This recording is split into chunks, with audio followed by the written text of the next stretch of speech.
Hey guys, what is up? This is Matthew Davis, once again. Welcome back to another movie review, aka After I Saw. This time is going to be on The Boy and the Heron, probably my most anticipated animated movie of the year. Because this comes to us from Hayao Miyazaki, who hasn't made a movie in 10 years. He once said that he was going to retire and this would be his last film, but he did announce that it wouldn't be his last. And I'm very thankful for that because I feel like this is the time where we kind of need him again. Now, in this movie, we follow a boy named Mahito who is dealing with the loss of his mother. And 2 years after that death, him and his father move in with his father's new girlfriend who is having a baby. And when they go to that new house, he is being watched by a heron bird. And that heron bird is no ordinary bird, as that bird has this strange old guy with a big nose in it. And he reveals to him that he has to go on a journey because his mother might just still be alive. Now, 2.5 years ago, Studio Ghibli attempted the CGI animation genre with Earwig and the Witch. And yeah, that did not go so well. Did that have me worry about Studio Ghibli's future? Absolutely not, because it was already revealed that Miyazaki was making another movie. And I am a humongous Studio Ghibli fan. Anything that this company does, good or bad, I can always forgive. But they rarely do anything bad. In fact, that's the only Ghibli film that I truly didn't like. So Miyazaki definitely made up for it with this one. He more than made up for it. It was a time where it might feel like Ghibli might start going downhill from there, but no. They're still doing their traditional roots, and Miyazaki has crafted another work of art. I could just end the video here because you pretty much know exactly what I'm going to say about the film. His last movie was The Wind Rises, which was absolutely phenomenal. And while I wouldn't necessarily say that's his best film, I still thought it was an amazing film. This film, however, I thought was even better than that. Because while The Wind Rises was a pretty simple enough story and is more realistic than some of his more magical ones, and this one has more than enough magic in it. It starts off pretty slow at first, like for the first 40 minutes, it pretty much just gets you like started up about what's going to happen, about what this boy's normal new life is going to be. But of course things change afterwards because the movie, it just feels like it just goes completely different. And it feels like the traditional Hayao Miyazaki that we normally come to see. I only watched the trailer once, but I didn't really remember a whole lot about it. I saw a lot of screenshots for it, and I was just thinking to myself, okay, I like what's going on here. And wow, this movie just, I knew it was going to be good. I knew it was going to be amazing, and it gave me more than what I anticipated. Of course, the animation, it's Miyazaki. It's always going to look incredible. Like, Miyazaki's early films, I feel like have aged super well. Like, I have been seeing a bunch of re-releases of his movies in the theater, and they still hold up to this day. I've rewatched them multiple times when they were released in the theater, and it was such a treat. And with this right here, it's hard to believe that movies like this could still exist in 2023. I mean, throughout the years, we still managed to have tons of great anime films that weren't by Ghibli. Your Name, Belle, Mirai, there's a bunch more. There was a movie called The Boy and the Beast, which was also really good. Weathering with You, this year's Suzume, and the list goes on. And it just had me missing Studio Ghibli because as much as I love, Toho's anime films, Ghibli just always had a special place in my heart because it's what got me into anime in the first place. Now, of course, I'm gushing about the studio so much. I'm not talking about the actual movie that much. Like, I thought Mahito was a really good protagonist. Like, I really cared for him as soon as the movie opened up because it actually starts off pretty dark. And throughout a lot of the movie, some scenes will definitely remind you of some of Miyazaki's previous works.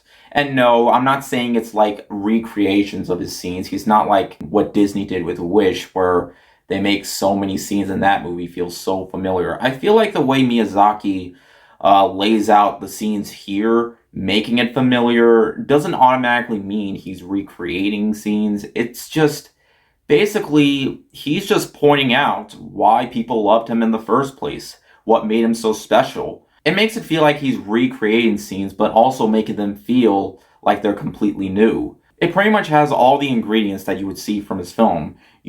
Serious topic, because this film does have a pretty big topic that Miyazaki tells absolutely beautifully, like he does in all of his other films.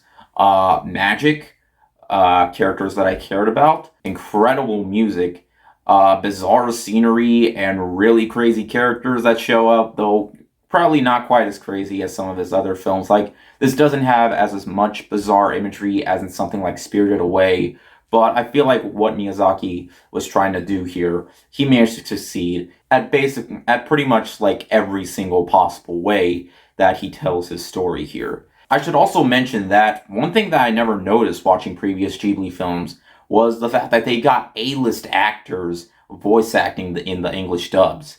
And right here, this film is absolutely no exception. You got Christian Bale, you got Willem Dafoe, Dave Bautista, the list goes on. Robert Pattinson. Yeah, the guy from Twilight has really been outdoing himself. But you know what? I shouldn't say the guy from Twilight.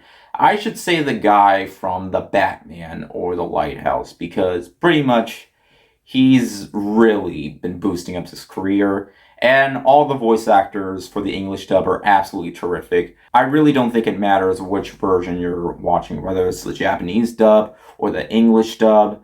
It just really plays out super well. I should also point out that most of Studio Ghibli's films are under to over 2 hours long, and this one is over 2 hours, but I feel like Miyazaki just knows exactly what to put into these films, that it never really feels like it was 2 hours. Like, while I was watching the film, I felt like it was just an hour and 20 minutes.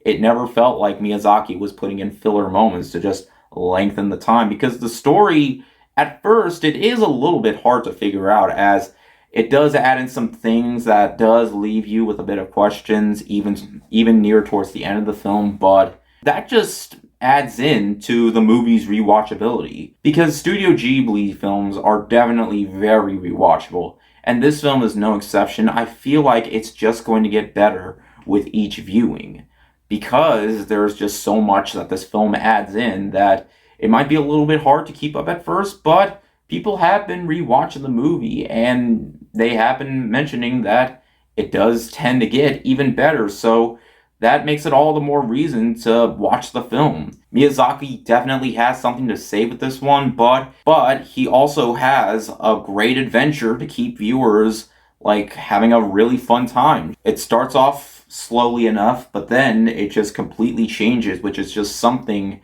that I just love seeing in movies like this. It has the same Miyazaki magic that made him great in the first place. In fact, this movie was pretty much made for people who grew up watching his work.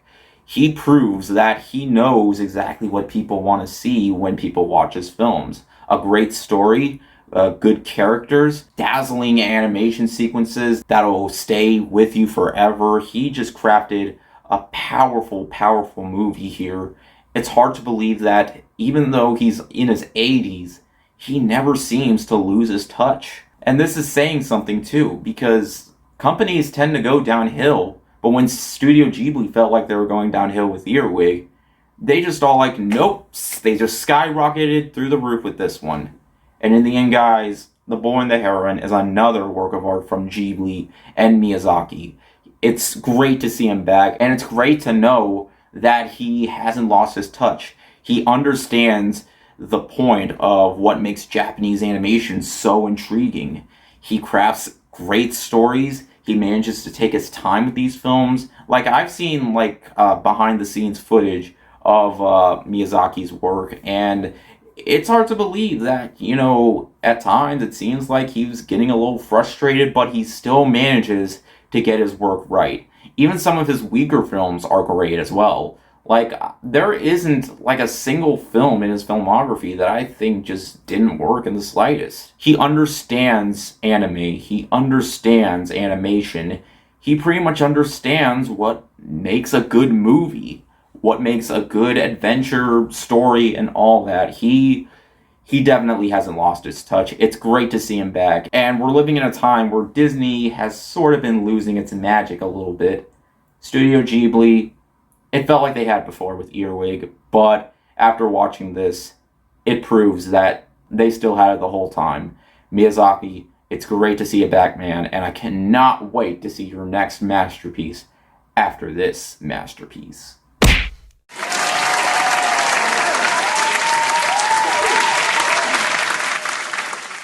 Across the Spider-Verse was absolutely fantastic, but this might just take the title for my favorite animated film of the year. I don't know, maybe it's just because I'm a massive Studio Ghibli fan. I mean, I'm wearing a Studio Ghibli shirt, or I don't know what, but this isn't just my favorite animated film of the year so far, though I shouldn't say so far because, well, I don't think there's going to be another animated film to top this one for me.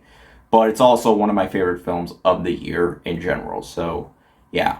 Anyways, thank you guys so much for watching.